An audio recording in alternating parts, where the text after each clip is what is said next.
Hi, I'm Shrey Bhargav and welcome to Montage of Singapore Season 2, presented by Masti Media Network and supported by National Integration Council. Today's episode is titled Hands Together, Singapore's Volunteering Spirit. Now this is a special one for me because as a Singaporean growing up here, volunteering has been in our psyche since young.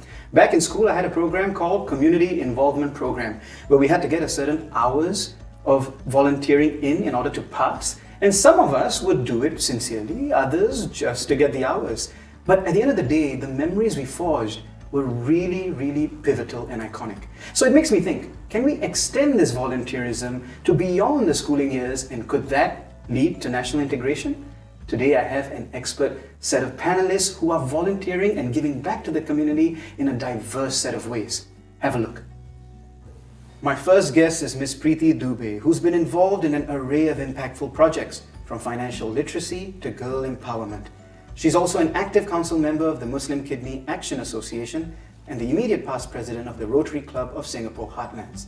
My second guest, Mr. Rahul Gokhale, might be a tech professional, but he is out to prove that one can indeed marry the worlds of tech and nature.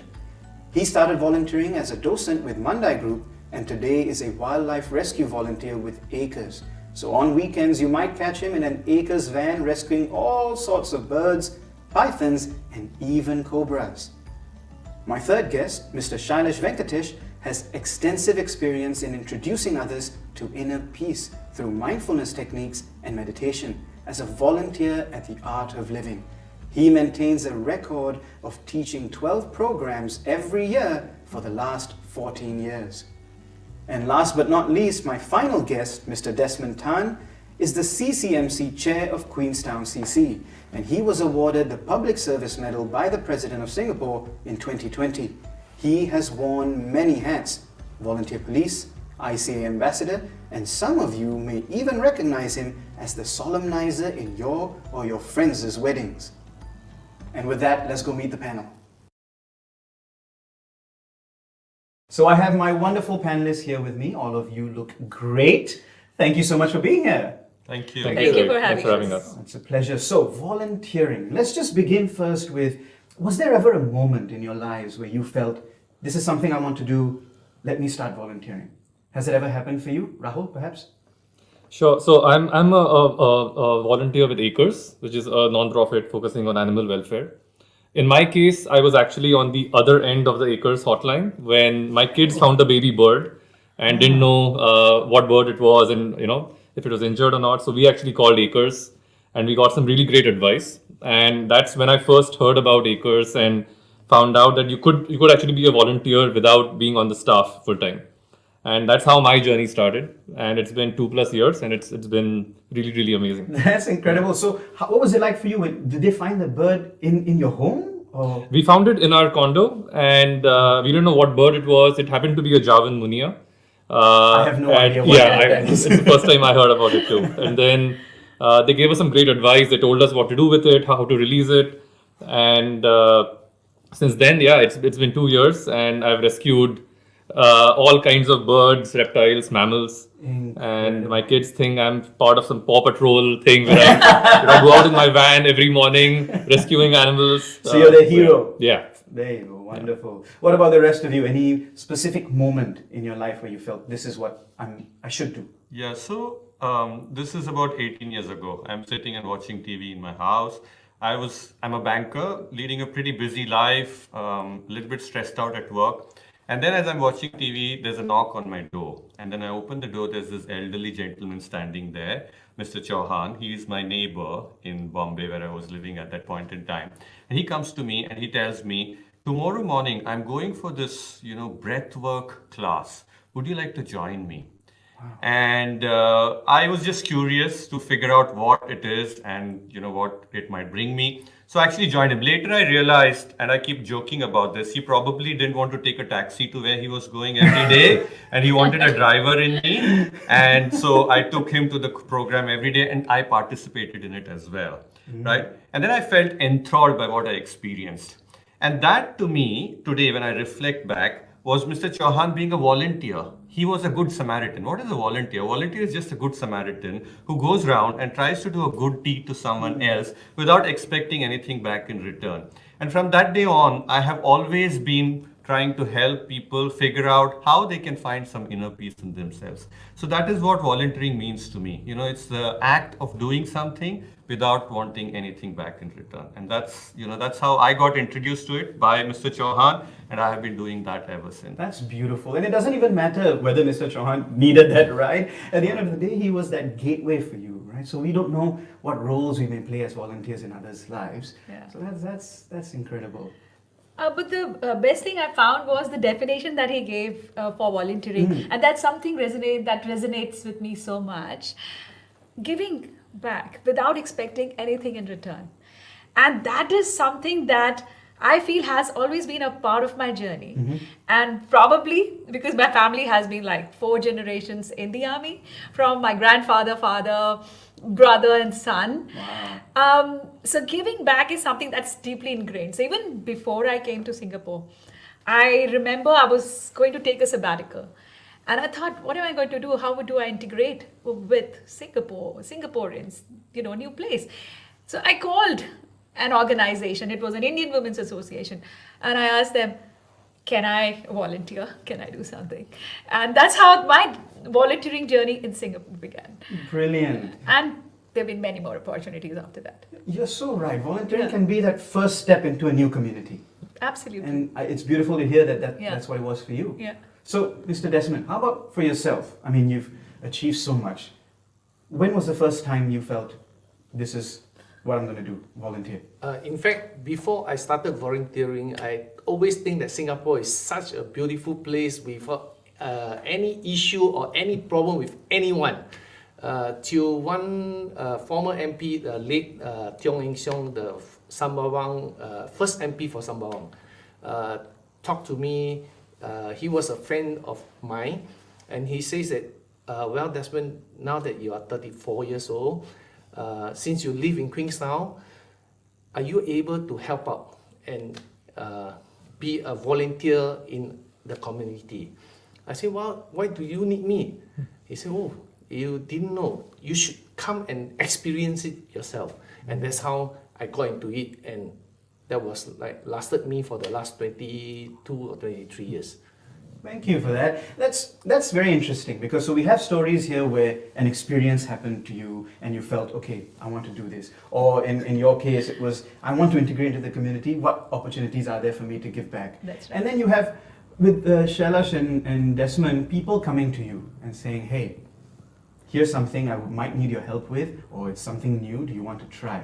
So I want to ask this question about how do you create a culture of volunteering? In your experiences, how did you get new people from different communities to come in and volunteer in the organizations that you've been a part of? Anyone can go here. Okay, I'll go first then. Okay. So I decided to join Rotary because I had seen Rotarians do very good work back in India. Once I joined, and like I said, in Singapore, it's so difficult to find, is there anybody who really needs help? And what I thought was, my first initiative has to be to give back to Singapore. Because this is a country where I'm living, I'm earning, and I'm sharing all the resources. So I actually reached out to somebody and I said, where do I find someone who needs help? And I wanted to help women. So I said, where are those women who need help? And I really found out that there are people, there are organizations who are taking care of it. But then walking alone is not enough. So what I also did was started posting on social media. So as a Rotarian, hey, I'm joining this club, or I'm doing this, and this is the impact we want to create. And lo and behold, there were so many people writing to me, Preeti, you're doing this, can I join next? Okay. So I think that kind of awareness really helped. Wonderful. So using social media to Yeah. put the opportunities out there, the Out there. awareness out there. Yes. Any other ways in which you've garnered support? If I ask somebody, and I conduct this program called the Happiness Program as part of the Art of Living Foundation, and on that program we ask people on the third day of the program, can you think of an instance in your life that brought you fulfillment? And we ask people to close their eyes and really think about those moments. And everybody invariably comes up with that moment where they made a difference to someone else's lives. Yeah. And volunteering is just about reminding ourselves that the moments that we find most fulfillment are not when we bought a nice car, or we had a promotion in our job, or we went and moved into a new house. It's those moments when we genuinely made a difference to someone's lives. And when you connect people to that feeling, then they all step forward and say, I want to do something, I want to make a difference. And that's how we create volunteers in society. Shailesh, when you speak, I get goosebumps. I don't know how many times I'm going to get goosebumps in this conversation. But that is so true, because a lot of times we're all living in our worlds and we all want to achieve certain things and live our lives in a certain way. But you're right, the most fulfilling moments come from sometimes having that impact on someone else. That's right. So I remember in school, right, we had this program, community involvement program. We all had to rack up some hours. And a lot of us were doing it because we had to get the hours in their report card, right? So that was one challenge. We loved doing it, but as kids, we always wanted to do something else. So how do you garner that interest? Yes, it's great that you tell someone, you know, it's going to be fulfilling, or it's going to be a great opportunity to integrate and meet new people. But how do you really foster that sincerity in someone? How do you get someone to that level? Rahul or Desmond? So for me personally, I mean, I think with Singapore trying to be a city in nature, there's been more interaction between us and all kinds of wildlife, right?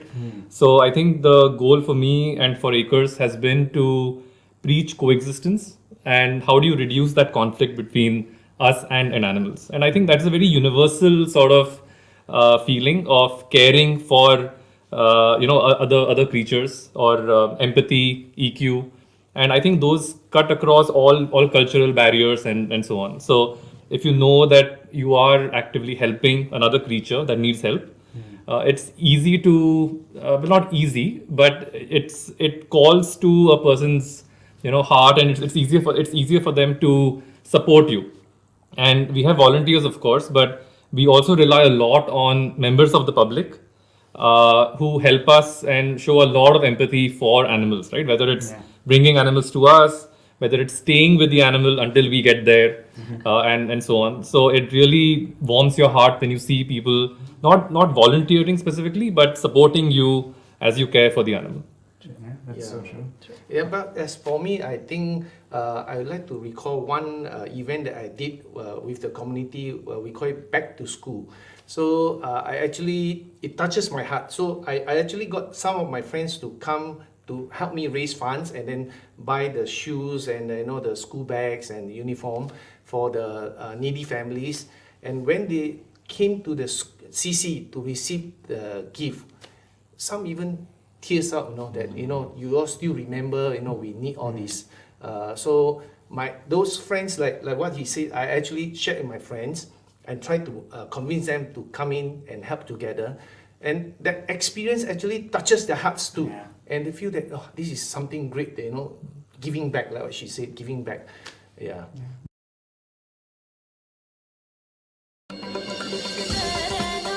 Available anywhere across the world with the app Radio Masti 24/7. The 24-hour station offers a vast variety of programs filled with local, global and Indian content, along with Bollywood gossip and updates. Make sure you add Masti to your lives. Download the app today and stay energized and connected on the go.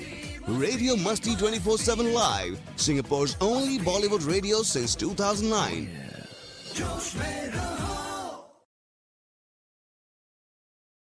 These personal stories are always the most important. When you share with someone your heart, and you really touch someone in that way, it's almost impossible for them to say no. And that reminds me of something, a lot of times I also get resistance from people. I don't have enough money. I don't have enough time. So there's one thing that we say in Rotary, actually, somebody who mentioned 3 T's. There are 3 T's to volunteering. You either have the time, the treasure, or the talent.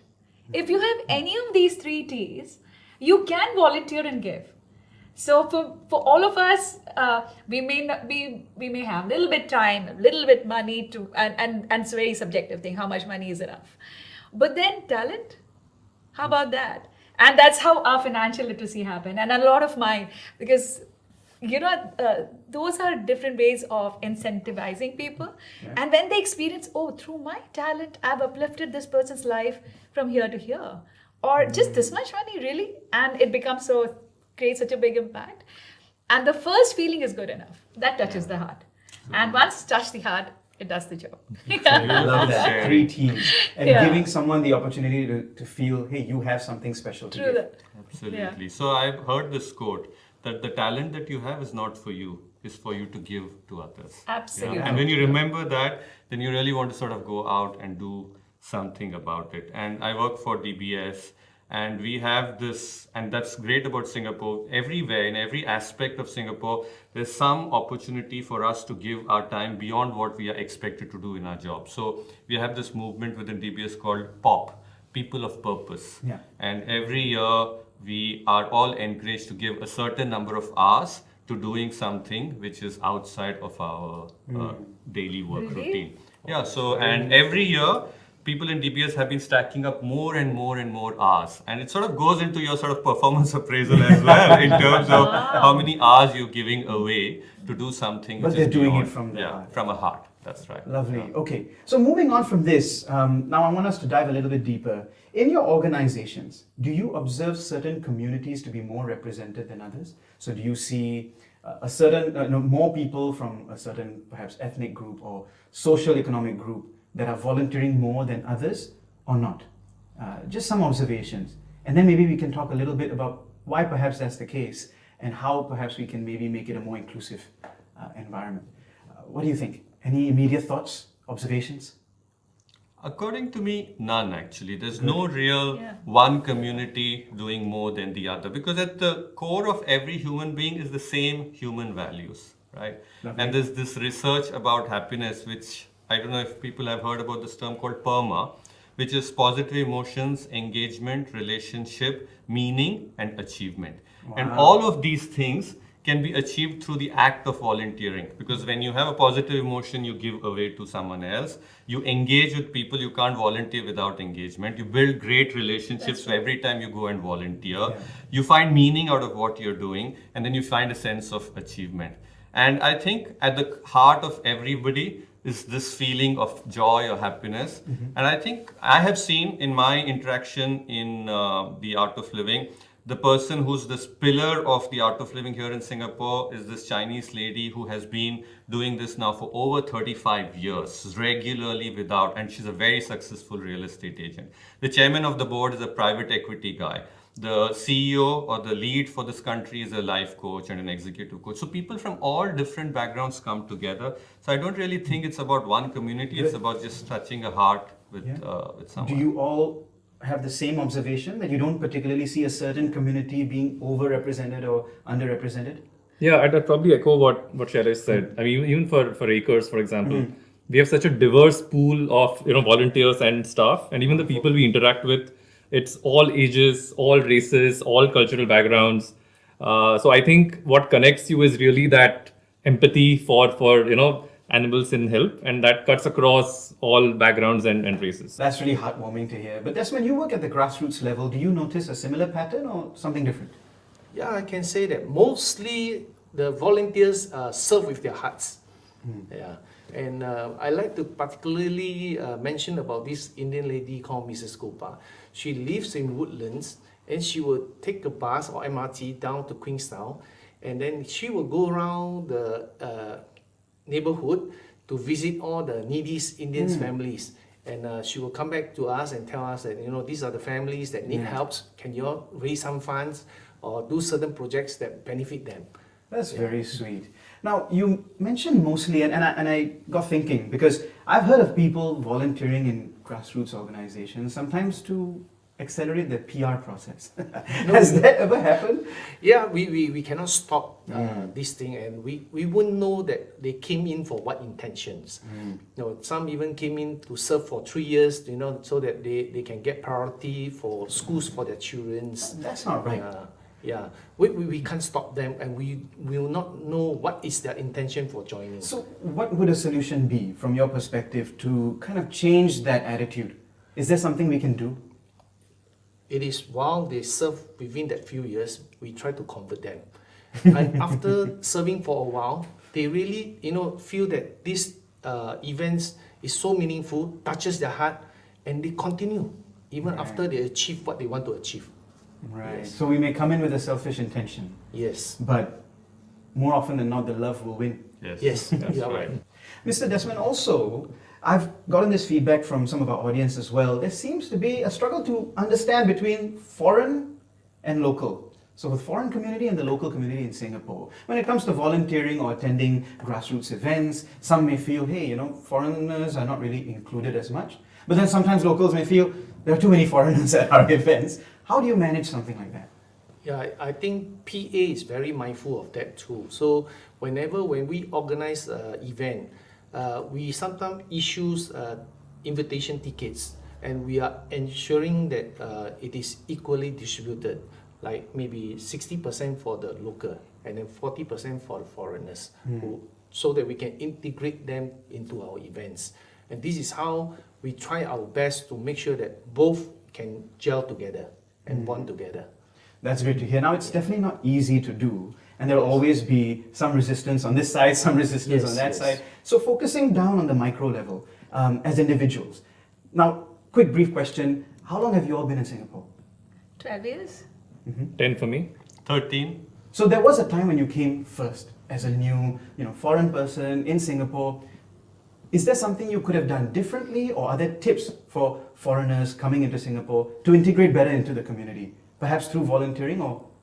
I think taking that first step, or thinking that I'm getting so much from here, what am I giving? And because of that particular approach, I have now been like a member of certain organizations, and and it's so nice to see that Sri Narayana Mission invites me for iftar. And also Muslim Kidney Action Association invites me for iftar. And during the iftar evening, there are people, not only Muslim people are there, people from Muslim religion are there. There are people from all the religions. And we integrate, we share stories, we learn about each other. And that's why we build a harmonious, Singapore. And that makes me feel very proud of that. Lovely. Yeah. Any other tips? I think there's two things that are really important to most people in Singapore, which is family and food. So if you can find a connect through that, especially food, I think that's a great way to really get to know the country and others in the country. Great. Yeah. So for me, what does integration really mean? A sense of belongingness. And when you take responsibility, that connection and that sense of belongingness grows. So it's about taking responsibility, and automatically you'll see that your belongingness to the community, to people around you, increases. It's a great point, actually. Yeah. And Mr. Desmond, for the local point of view, how can we allow our communities to be more integrated, knowing that our communities will, over time, change? In fact, we do many workshops together with all our other subcommittee chairmen to run programs to advise our local residents how actually the foreigners is bringing benefits to us, not to come here to take our jobs away, but they are also bringing a lot of talent to us, and we can learn from them. So I think PA has, in the beginning, told all the grassroots leaders, look, the foreigners that came in didn't come in to take your job. They came in with experience, vast experience that we can learn from them. So this actually helps, the locals to set a certain mindset to welcome the foreigners. Wonderful. Yeah. Well, thank you so much, all of you. It's been a great discussion.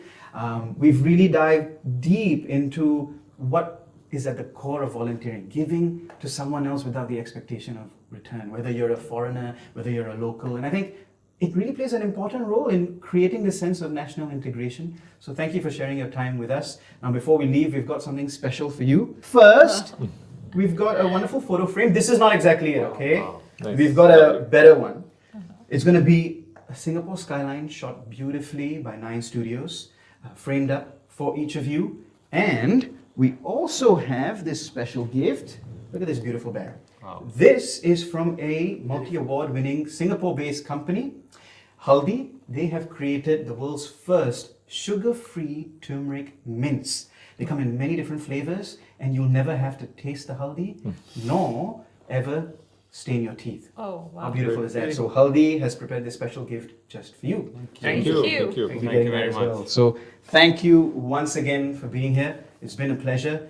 Our audience, thank you for joining us here today on Montage of Singapore Season 2, presented by Masti Media Network and supported by the National Integration Council. We hope you've enjoyed this episode, and if you're thinking of volunteering, please do look up our professionals, reach out to them, and find your way into the community.